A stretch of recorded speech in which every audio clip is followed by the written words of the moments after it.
Hello, my name is Mara, and welcome to Books Like Whoa.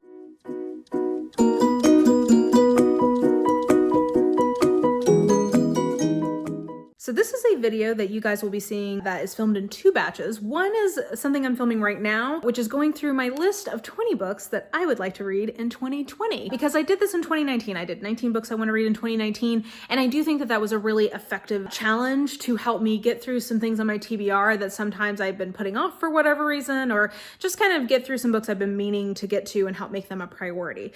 So I'm going to talk first about how I actually ended up doing on that challenge, and because I'm filming this a little bit before the end of 2019, let me throw you to the future to talk about how that 2019 challenge ultimately ended up going.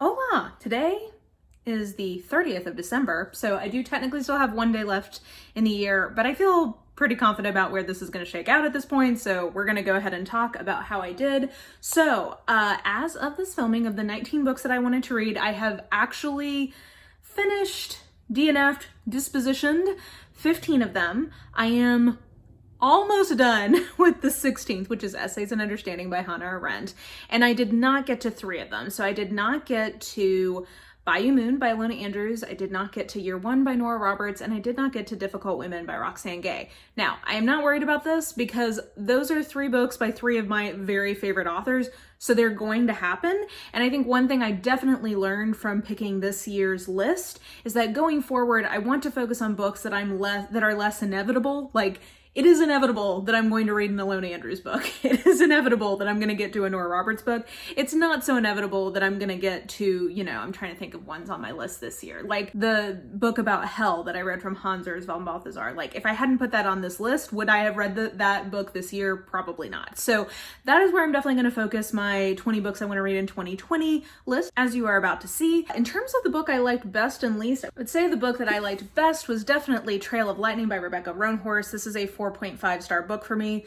And honestly, I probably need to think about if this is really a 5-star. This might actually be a 5-star book. So this, and then I would also say Stoner by John Williams. I gave 4.5 stars to, and would be my second favorite. Least favorite, I guess you could say, like Warbreaker by Brandon Sanderson I DNF'd, and I also DNF'd The Buried Giant by Kazuo Ishiguro. So I guess technically those two, but in terms of a book I finished, I would say A Winter's Promise by Christelle DeBeau. So overall though, I'm at least liked, if not really liked or loved, most of the things I picked. Like I said, I think my big takeaway for the list you guys are about to see is that I wanted to focus on books that I may not get to if I didn't put them on this list, and or books that had been on my TBR a really long time. So with that being said, that is how 2019 wrapped up for the 19 books I wanted to read in 2019, and so I'll throw you to 20 books in 2020. See ya. And welcome back to the past. Good job, future me. I'm sure you were brilliant and erudite and just a treat to behold. So in terms of where we are now, I will say that what I'm thinking about for 2020, I want to make this list really about things that I have been putting off for some reason. So there are a lot of books that I would really like to get to, that I wanted to get to in 2019 that I hadn't quite made happen, that I think will happen in 2020 regardless. So I'm not going to put any of those on this list. This year's list is really going to be focused on physical TBR books that I have had for a while. That's going to be like half of this list, because my longer term goal into 2021 is to get back to a place where I really am getting through my physical TBR pretty efficiently, because I think that I've had some things on my physical TBR for a very long time that I want to just finally get to, so that like mentally they're just, that space is freed up and I can really just continue to focus on things coming in and getting read in a pretty efficient manner within 6 months to a year. So about half of this list that you guys will be seeing are books that have been on my TBR the longest. I did that video back in 2019, 10 books that have been on my TBR pile the longest. Most of those will be in this list because I want to just go ahead and get to them and clear them out. So I'm going to go in alphabetical order by title, and then I will, after these 20 books, I am going to also mention a couple of series that I'm hoping to finish off in 2020. Okay, first I have Amberlow by Laura Elena Donnelly, and I put this one on because I know that this is a trilogy and I really want to find out if I want to continue in the trilogy. So this is a fantasy novel that is an alternative history of, I think, like 1920s or 30s Berlin. And there's some sort of like political machinations, I think, happening in this. This seems to be a very polarizing book. People either really like it or really don't.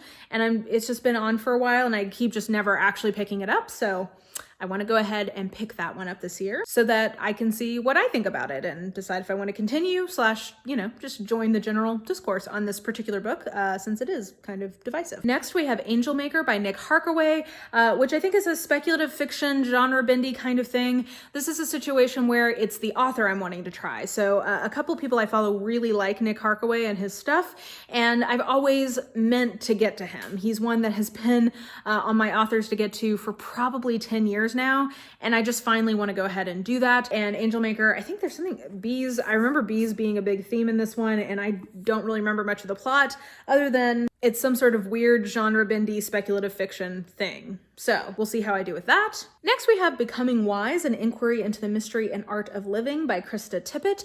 My understanding is that Krista Tippett has like a whole podcast that's sort of about philosophy or ways to look at the world. And this was a gift actually from a friend of mine. So this is another one where it's like judging me from my shelves because it was a gift and I really do want to get to it to enjoy it. So I think that this should be the kind of nonfiction I'd be into. And yeah, I'm looking forward to being able to actually talk about this book with the person who gave it to me. Then we have The Beekeeper's Apprentice by Laurie R King, the first Mary Russell novel. So this is a detective novel series where it's basically Sherlock Holmes's assistant apprentice who I believe he eventually falls in love with. I'm not totally sure. There's a whole series of these, and this is a series that's often recommended to me as something I would like. I read the first like 10 pages of this at some point and just like got distracted and didn't really meaningfully start it. But this is one that I at least want to read to see if I want to continue in the series. It's another one of those. And yeah, this is a book that has been very frequently recommended to me, so I at least want to know what I think about it. Then we have The Bone Season by Samantha Shannon. Broken record here. This is the beginning of, I believe, a trilogy, and I want to find out if I like the trilogy. I think that this is some sort of dystopia sci-fi kind of series that has something to do with like hacking technology, maybe. I don't know. These are the kind of books that I just sort of want to know the overall premise and kind of if people like it, and then I'm willing to go into it somewhat blind as long as I haven't heard any red flags about it. So anyway, as you see, I got this from the used bookstore at some point for $2, and I really would just like to start the series, so that's why it made the list. Then we have BRAT FARRAR by Josephine, and this is one of the books that have been on my TBR the longest, so that is why it's going on. I am very excited that it's going on because this is a classic mystery author. I believe I've read one other from her back in my early 20s, but I don't really remember much about it, so I would like to refresh my impression of Josephine as an author, and yeah, so this one is it's been on my TBR for a super long time, but I think it will be a nice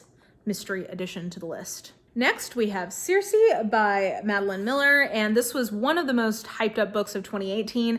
I meant to read it in 2019 and just never got around to it. So I would like to read this so that I can have an impression of what I think about all of the hype around this book. I did not read Song of Achilles, but again, mostly heard positive things about that one as well.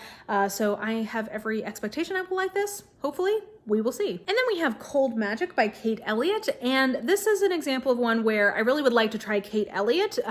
Anytime there are, significant fantasy or sci-fi authors who are women, I like to at least check them out just because that's my bias. But anyway, I think that this is some sort of dystopia, future fantasy kind of thing, and I remember seeing a lot of really good reviews of this when it came out, so this was the one that I always kind of thought I would start with her with, and yeah, I just decided to go ahead and bump it up the list because she's an author I've been meaning to read for several years now, and I feel like now's the time. And then got a little run here of ones that are on the list because they have been on my TBR for a very long time.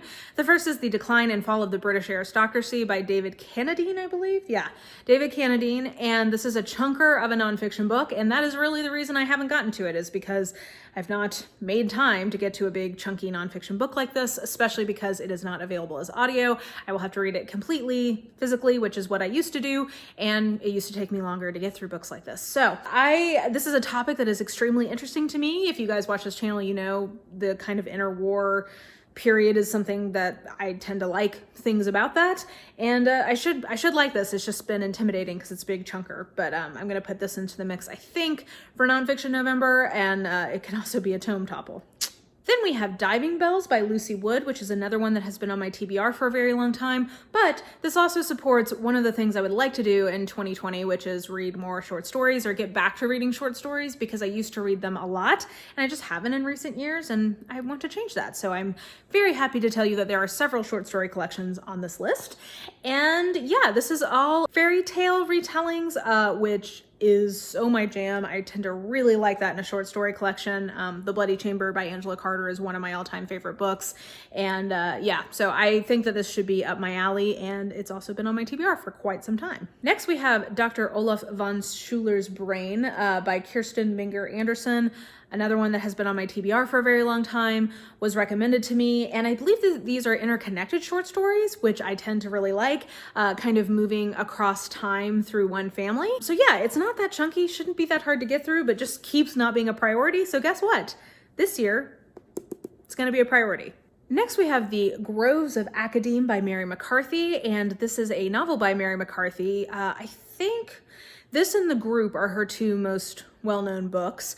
And this is, I think, kind of like a parodic send-up of academic life in probably, I guess, like the 30s maybe. So yeah, this should be something I'm into, just based on, I tend to like books set at universities. I tend to like kind of comedic takes on classic novel types. So yeah, this should be something that I'm into. And I've actually never read anything by Mary McCarthy because I haven't read The Group yet.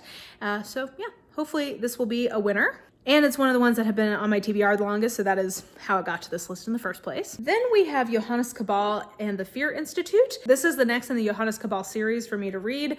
Johannes Cabal, the Detective, is one of my all-time favorite books, and so yeah, I just realized it's been a long time since I'd read any of this series, and I have a few left, so I should go ahead and read the next one. So this will incentivize me to do that. Then we get to a book that this physical copy has not been on my TBR for very long, but me wanting to read this book has been a thing for a very long time, so it's just time, and that is The Name of the Rose by Umberto Eco. This is somewhat of an isolated closed circle mystery, so bonus there. And I've never read any Umberto Eco. This book is a modern classic, and yeah, I just think that I'm gonna be way into it. I've just never really made the time to get to it for whatever reason. Very similar story for this one, PNIN by Vladimir Nabokov. And I have had this book on my to-be-read list, or a book I wanted to read for a very, very long time. This copy is newer, but the idea of reading this book has been around for like 10 years, and I just keep not getting to it. It's pretty short, and I've never finished a Nabokov before. I did try to read Lolita and just couldn't deal with that one, but I'm excited to try this. This is another one that is centered around a college or academic life, so again, a trope that I tend to like, and I am interested to see what I do with a full Nabokov. Another one that has been on my TBR for a very long time, and that is That Sweet Enemy, Britain and France, The History of a Love-Hate Relationship. This is a chunker nonfiction that doesn't have audio. That is why it has been on my TBR for so long, but this is a topic that I'm very interested in, especially in my like late teens. I read so much British and French history. Like, I really enjoyed historical nonfiction about those two countries. And then I've always been very intrigued by the sort of antipathy there, you know, Guillaume le Conqueror and all that good stuff. So anyway, I think that I will really enjoy this. I just have to make time for it. So maybe this could also be a Nonfiction November / Tome Topple candidate. Then I have We Others by Stephen Millhauser, which is a collection of short stories. This is one of the books that has been on my TBR for the longest. Say it with me, loud and proud. It keeps being the refrain here. But this has been on my TBR for a very long time. This is a lot of magical realism short story kind of a thing, which is very much up my alley. I should really enjoy this. So I'm excited to get to it. Then I have The Web of Life by Fritjof Capra, and the subtitle is A New Scientific Understanding of Living Systems. This was a gift to me from my best friend. It was a book that she read in her doctoral program that she really liked and thought that I would really like, and I just keep not making it a priority, but I am doing that this year so that we can have that conversation that I've been wanting to have with her about this book, and it should be something I'm interested in terms of, I think this is basically about non-scientific ways of knowing as being something valid, like affective knowledge, basically, which is definitely something I'm very into. So I should enjoy this, and I'm looking forward to finally being able to talk to her about this. And then the last of the physical books that I have here is The Witch Elm by Tana French. This is a book that I bought in haste last year because I was just so excited that there was going to be a Tana French standalone. Then reviews started coming out, and they seemed to be very mixed. And based on the things that I've heard about this book, I'm actually not all that confident that I'm going to like it. But I would like to at least give it a try. And if I'm going to DNF it, just go ahead and do that. So this is one that I'm least confident about. But if nothing else, I want to free up the shelf space. And I want to just find out if I'm actually going to like it instead of just letting it kind of sit there with me giving it the side eye. Basically, I just need to like fish or cut bait on this one. So you can see most of those are physical books, and I do just have one ebook that I am putting on this 20 in 2020 list, and that is Red Rising by Pierce Brown. This is a series that many people that I am friends with here on BookTube really, really love, and I just keep not trying it, and I want to. So I have the ebook, and I am putting that on the list for 2020. This is one that I'm expecting to really like. I just keep basically just not getting to it. Refrain of this video, and what I'm really excited about, because that really is the theme of this particular challenge, is like things that you keep not getting to finally getting addressed.